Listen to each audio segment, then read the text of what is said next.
Hello guys, in today's video I will be showing you how to fix Telegram X isn't responding problem. So the answer is easy, just go to the settings and then scroll down to the apps section. And then go to the search and search Telegram X. Then go to the storage and here you will find this clear cache option, click on it.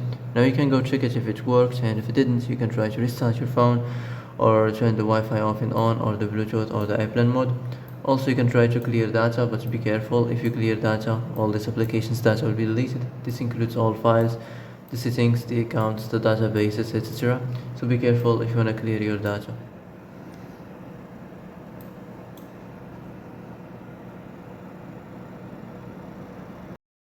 And that's it for today's video. I hope this is the answer you've been looking for. If you like this video, don't forget to like and subscribe, and see you in the next video. Thanks for watching.